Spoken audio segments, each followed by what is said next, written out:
My name is Berkes, and I am currently a junior at Boston College studying international studies and Spanish. This summer, I had the opportunity to spend 8 weeks on the US-Mexico border, working for the Kino border initiative. So once again, I want to say thank you all for coming to support this incredible organization. And I'm grateful for the opportunity that I have to tell you all more about what they do. Now, while I could stand up here and tell you about political policy or law or history, I'm not going to do that, because I think that too often we fall into this trap, arguing over what politician to vote for and what immigration policy should look like. And when we do this, we forget the fact that immigration is not numbers or statistics or words. It is people. So today, I simply want to tell you stories of a few of the amazing people whom I had the chance to encounter.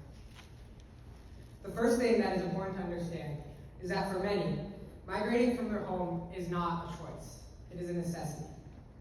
One man I met from Central America lived in El Salvador, and after crossing through our shelter with his wife and children and living in the United States with his family for years, was deported. When he returned to our shelter the next year to once again seek asylum in the United States, he was alone. His entire family had been murdered when they had been sent back to the exact danger that they had tried to escape. And unfortunately, I heard a version of this story countless times while working in Mexico. These are people simply doing everything in their power to secure a safe future for their families, just like every single one of us would do. In fact, just like Mary and Joseph did 2,000 years ago, escaping a brutal king and giving birth to the Savior of the world in a manger, once again doing everything they could to safely raise their family. Omar Al-Akkad writes, "Just for a moment, cease to believe that this particular group of people are human. When it is proclaimed by the world that certain people are somehow less than human, somehow not the same as us simply because of the place in which they were born, the thousands of deaths on American soil become excusable. When 5 people take their own lives and 11 more die from lack of care in a non-punitive holding center, beautiful, complex human lives become reduced to numbers. When more than 4,000 men, women, and children die crossing the Arizona desert, desperately escaping impossible situations towards a mirage of hope in the United States, it is excusable because somehow, for whatever reason, it is said that they are not the same level of human as us." In the words of the Aravaca, Arizona People Helping People organization, "We stand by the fact that no matter what side of the political spectrum we fall on, killing people is never an acceptable immigration policy." One day, towards the end of my time at Kino, I was working in the Monitoreo, a huge refurbished gymnasium on the Mexico side, which served as a temporary camp for the hundreds of people recently deported, desperately trying to plan their next steps. I was handing out flyers for our services, and I met a man named Ricardo.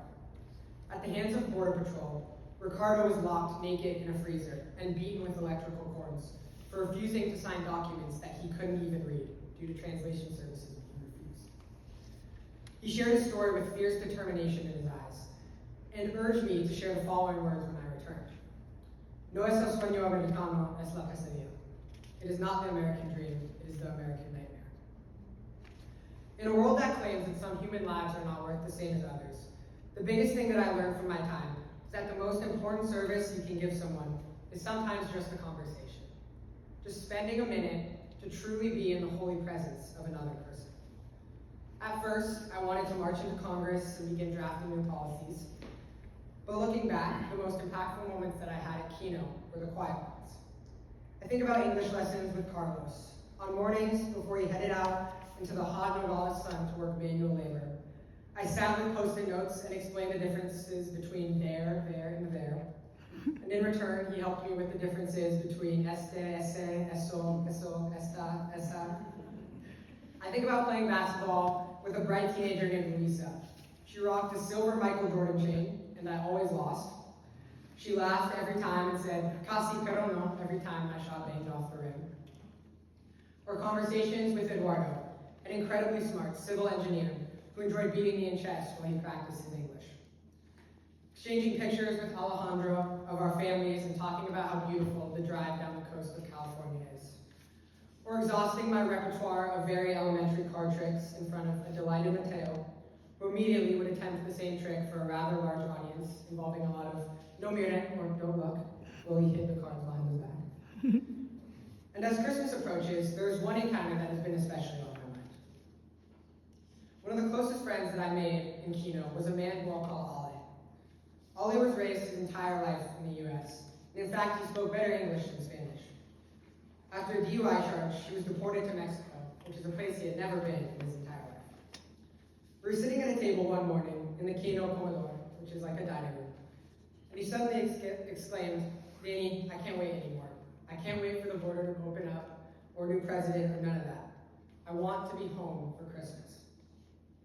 One of the most difficult things about my time at Kino was leaving. I have no idea if Ale made it home for Christmas, and I have no way of ever knowing. So when we continue to wrap our presents today, I want us to think of people like Ale.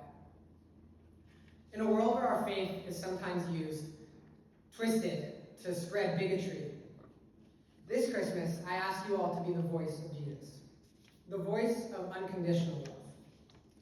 Both the Bible and our church tradition are fundamentally rooted in love for all people, with particular care for refugees and migrants. Leviticus states, "The stranger who resides with you shall be to you as the native among you, and you shall love him as yourself, for you were once strangers in the land of Egypt." Explicit directives for the preferential treatment of migrants and foreigners occur more than 10 times throughout both the Old and New Testament. Catholic social teaching unequivocally affirms that not only do all people have the fundamental right to migrate, but all border policy should be conducted with justice and mercy. So in a system where death and abuse becomes policy, the Kino Border Initiative is a breath of life. In a country that turns the destruction of human lives into numbers to be erased, Kino celebrates the unique, fundamentally human beauty present in each person. Kino serves ambos nogales, or both Nogaleses, one city severed by the social construction that is a border. In fact, the US Nogales economy is heavily reliant on the Mexican Nogales, which is nearly 12 times as big. In the small downtown, or what you would call a downtown, of Nogales, Arizona, a mural of hope illuminates the street. The mural depicts ambos nogales, but instead of a wall dividing them, a tree grows. It's a symbol of life, of hope, and humanity. In the desert, there exist thousands of voices proclaiming life, and the Kino Border Initiative is one of them. This voice is spoken through the nuns and the Jesuits who serve their vows ministering to the oppressed communities, or the nonprofits scattered throughout the small desert towns who provide survival kits to crossers. The volunteers who drive out into the harsh desert, leaving water, food, and providing medical care to prevent this death toll from rising. Or the policymakers who relentlessly advocate for a better immigration system, despite seemingly insurmountable obstacles. And everyone, like all of us here today, who shares the truth of the immigration system, and shares the truth of the humanity that immigrants are humans just like one of us, rather than the false narrative that is often pushed. These people are not criminals, they are not rapists, they are not aliens. They are our neighbors, just like Carlos, Eduardo, Jose, Luisa, Ale, and millions more. There are people like us who are forced from one impossible situation to another, seeking the same freedoms that every human being is entitled to. Preaching this message is not radical, it is necessary. So as we wrap presents for our loved ones today, I want us to remember why we are here. I want us to wrap for the thousands of families who will spend their Christmas in detention centers, or shelters, or crossing the desert. Fighting for and imagining a better world is not impossible. In the words of a district immigration judge who I met in Tucson, we can't create a better system. It is only a matter of wanting it. So what can we do today, and what can we do tomorrow? First of all, on all of your tables you will find QR codes to give directly to the Keynote Border Initiative. And secondly, I want to introduce you to two individuals who are vastly more accomplished than I am, who work with migrants and refugees every day right here in the East Bay. The first is Sister Ann Carabino. Sister Ann is a sister of social service, received her BA in social work and psychology from UC Berkeley, and a master's in urban community and international development from the other school in Boston that you may be familiar with, the Harvard Kennedy School of Government. She has 40 years experience working with youth and families as a social worker, community developer, and organizer, legislative advocate, administrator, and an urban youth development agency founder, both in the US and internationally, in El Salvador, Mexico, Guatemala, and the Philippines. Next, we'll hear from Kino Medina. Born in Colombia, Kiona is a San Francisco Bay Area-based artist with a master's in expressive arts therapy, with her practice centering around the intersections of Catholic faith, creativity, and psychoeducation. She currently serves as the Life and Social Justice Coordinator for the Diocese of Oakland, and even more importantly, she is one of my dad's professors in his diaconate.